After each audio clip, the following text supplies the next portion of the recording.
politicized version of Islam is the real problem at the moment. Most faiths take a long time to sort of work themselves out, to be interpreted, for people to drop verses that aren't any good. Christianity and Judaism, many centuries ago, got through this process of dropping the wicked and the violent verses. Islam has to do that now. Hi guys, so we are going to be checking out Douglas Murray. Okay, this is actually epic debates. Douglas Murray, silent Muslim activist on the danger of Islam with facts. Yo, they said with facts. I will really want to see the fact that is in it. Okay, let's dive into the video right now. Okay. The politicized version of Islam is the real problem at the moment. Most faiths take a long time to sort of work themselves out, to be interpreted, for people to drop verses that aren't any good. Christianity and Judaism, many centuries ago, got through this process of dropping the wicked and the violent verses. Islam has to do that now, and You are about to watch Douglas Murray easily tear apart a Muslim scholar who tries to justify why Islam is intolerant of those who oppose Sharia law. Douglas Murray, is there a problem actually in the Holy Book, in the faith, or is the problem in some of those, like this gentleman and their interpretation of it? Well, we're very lucky that most Muslims don't think anything like Anjem Choudhury, or we'd really be in trouble. We're coming back to Douglas in a sec, but for proper context, here's why Douglas said, "We are lucky that most Muslims do not think like Anjem Choudhury." Well, I think that one needs to appreciate that the word Islam is derived from the root word istislam, which means submission. Therefore, the Muslim is the one who submits entirely to the Sharia.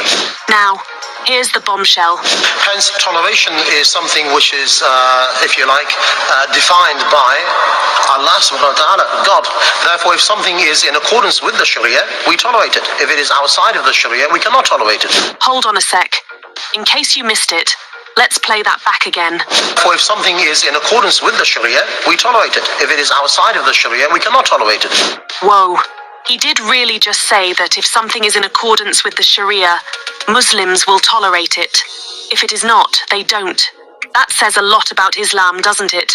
What happens to an individual's freedom of expression?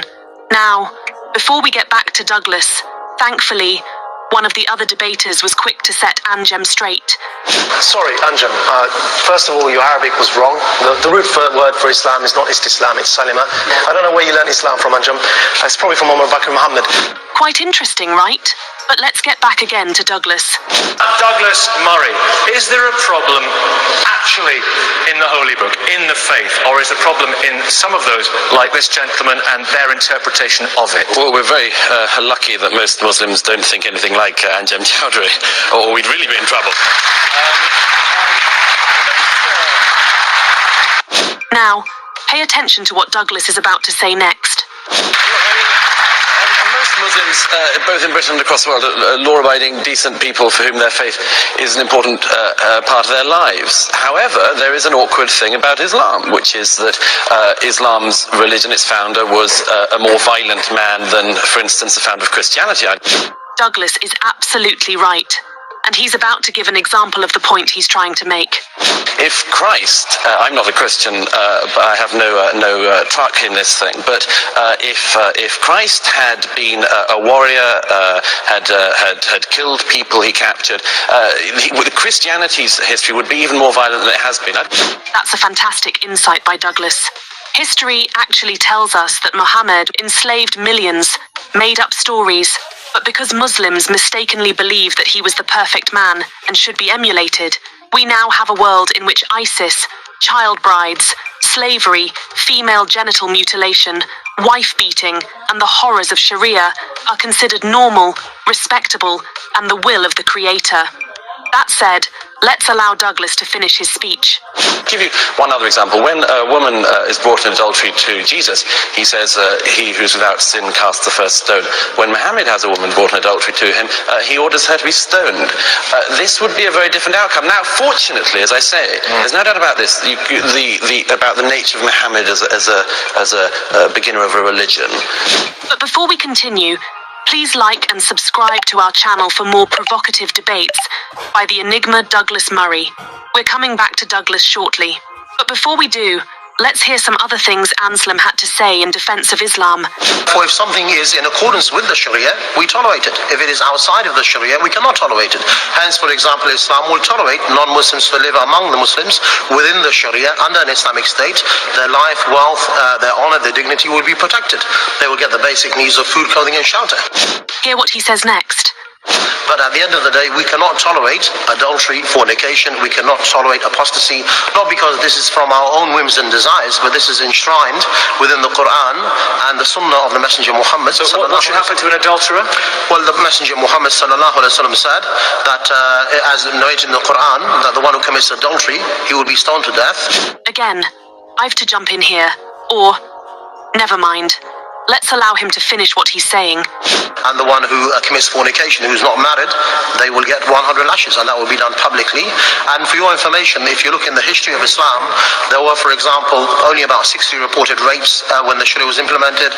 There were only about 120 hands ever cut. So it is not only a harsh punishment which is fitting, but it is also a great deterrent. If what Anjem just said is true, am I the only one wondering why Islam has so strict punishment for adultery? How can it be justified? At this point, another debater had to speak up, and you could feel the passion in her words. The problem is you can find intolerance in every religion, including in Islam. But the reason Islam is such a focus today is because it is the banner of a political movement. And that's where we need to put the finger on. Anjem Choudhury represents that political movement. That actually, it's not a question of, oh, he's an intolerant man. She goes on to mention some atrocities committed in Islam as a political movement. The problem is that this movement makes laws. It actually stones people to death in the 21st century. It hangs 16-year-olds for acts incompatible with chastity. It denies women the right to divorce, to child custody. It imposes sexual apartheid on millions of people. Indeed, all of what she listed are really horrible punishments, but perhaps none worse than stoning people to death. Granted, adultery is terrible, even in our Western values, but it shouldn't require death at all, and certainly not by stoning. If you are going to have a system that murders women for something as ridiculous as adultery, particularly without penalizing the men in any way, at least do it with a quick bullet to the head or something, not long minutes of horrible suffering. Now, here's Douglas's final point. Douglas Murray, there are some disturbing young people being far more radical. Very disturbing surveys about 7/7 and 9/11 come out. Absolutely, and the younger they go in this country at the moment, the more likely they are to be radical. This is the problem, and the previous speaker was absolutely right about this. That the politicized version of Islam is the real problem at the moment. How so? Douglas tells us without mincing words. Most faiths take a long time to sort of work themselves out, to be interpreted, for people to drop verses that aren't any good. Christianity and Judaism, many centuries ago, got through this process of dropping the wicked and the violent verses. Islam has to do that now, and it has to do it fast. Douglas makes a valid point here, and I absolutely agree with him. Violent verses in the Quran should be removed. The Quran contains at least 109 verses that call Muslims to war with non-believers for the sake of Islamic rule. Some are quite graphic, with commands to chop off heads and fingers and kill infidels wherever they may be hiding. Muslims who do not join the fight are called hypocrites and warned that Allah will send them to hell if they do not join the slaughter. Most contemporary Muslims exercise a personal choice to interpret their holy book's call to arms according to their own moral preconceptions about justifiable violence. Their apologists cater to these preferences with tenuous arguments that gloss over historical facts and generally do not stand up to scrutiny. Still, it is important to note that the problem is not bad people, but bad ideology. Unfortunately, there are very few verses of tolerance and peace to abrogate or even balance out the many that call for non-believers to be fought and subdued until they either accept humiliation. Guys, this is really epic. This is so much. Like, yo. Oh my god. Like, I don't know. Please, what do you guys think about this video on the comment section? What are your own thoughts? Please drop that on the comment section. Don't forget to be civil. Don't forget to be polite, okay?